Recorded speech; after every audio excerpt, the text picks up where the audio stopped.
Dan saat ini kita akan langsung ngajak Anda pemirsa untuk menghubungi rekan kami yang berada di Mataram, Nusa Tenggara Barat. Sudah ada Taris Herziman yang saat ini telah berada di kantor Gubernur Nusa Tenggara Barat.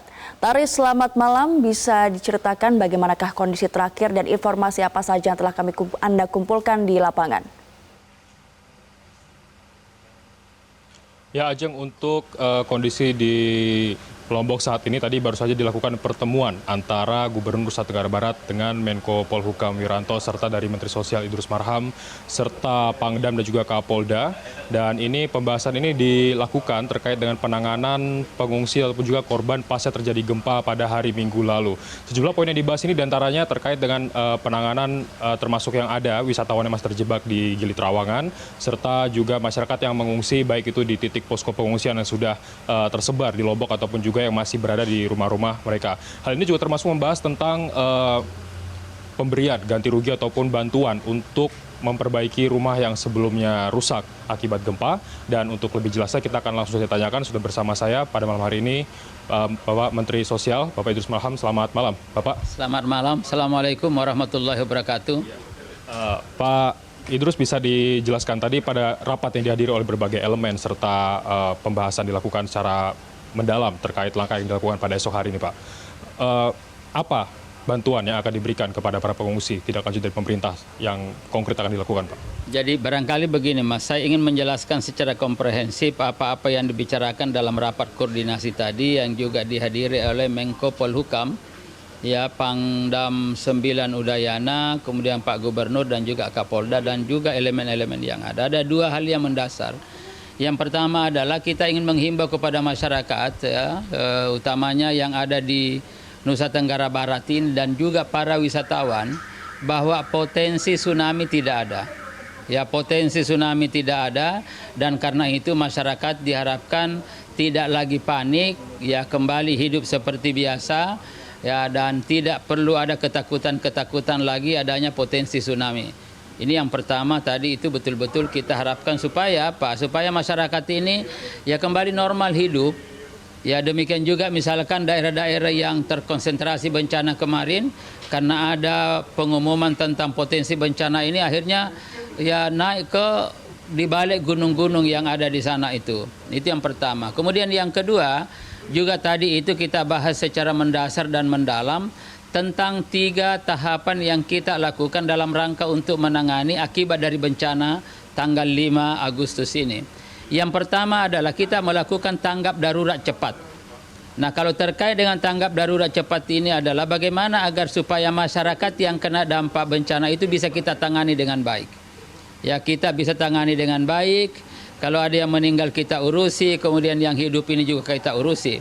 Nah, yang hidup ini tentu karena ini adalah bencana yang cukup memiliki kekuatan besar 7 ya skala Richter ini, maka dapat dipastikan itu banyak kerusakan rumah. Dan oleh karena itu yang pertama adalah kita harus urusi tempat tinggalnya.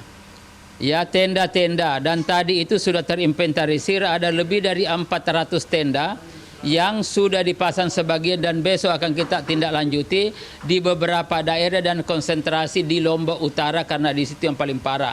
Lombok Barat, Lombok Timur juga di situ. Nah, setelah ini tempatnya tenda-tenda, juga bagaimana makannya.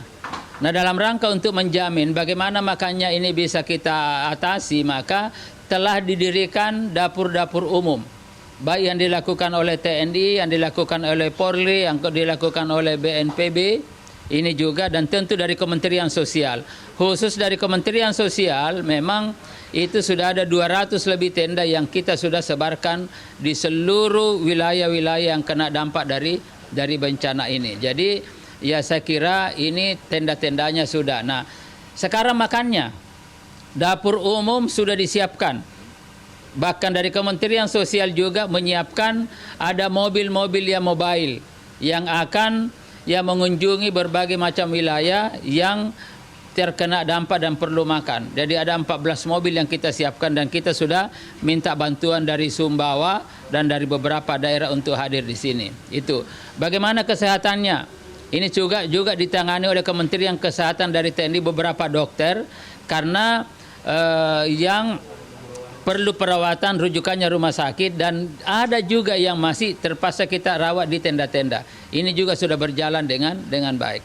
Dan yang paling penting lagi adalah bagaimana mengevakuasi, karena kemungkinan di reruntuhan rumah yang rata itu masih perlu. Jadi perlu ada spakator, ya, skavator inilah yang nanti akan digunakan dalam rangka untuk mengatasi ini semua. Nah ini, jadi dalam rangka tanggap darurat ini sesuai dengan SK Gubernur, ini kita perlakukan. Nah bagaimana misalkan dapur-dapur umum ini, itu kita sudah siapkan, nanti akan kita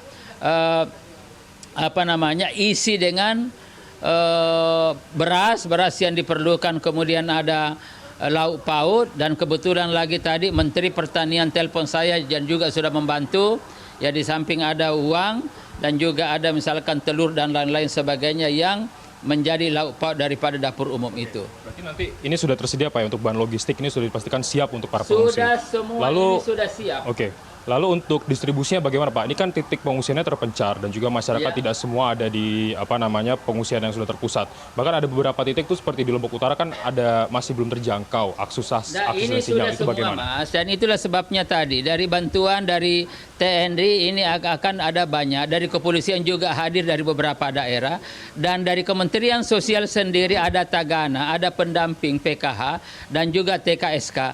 Nah ini secara bersama-sama satu kesatuan, dan tadi itu sudah dibagi-bagi titik-titiknya, dan pastikan di titik itu ada. Ya bahkan lebih daripada itu, kita juga dari Kementerian Sosial sesuai dengan instruksi Bapak Presiden, ya tadi itu juga kita menyiapkan sembako. Ya kenapa? Karena pelayanan makan ini ada masyarakat yang ditampung di tenda-tenda itu, di sini ada dapur umum. Ada juga masyarakat yang rumahnya masih mungkin di situ, akhirnya juga mendirikan tenda-tenda kecil. Ini yang perlu kita berikan sembako.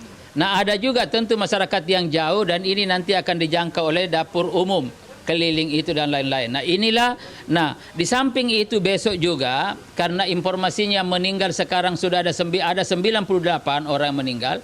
Besok juga kita akan berikan bantuan santunan.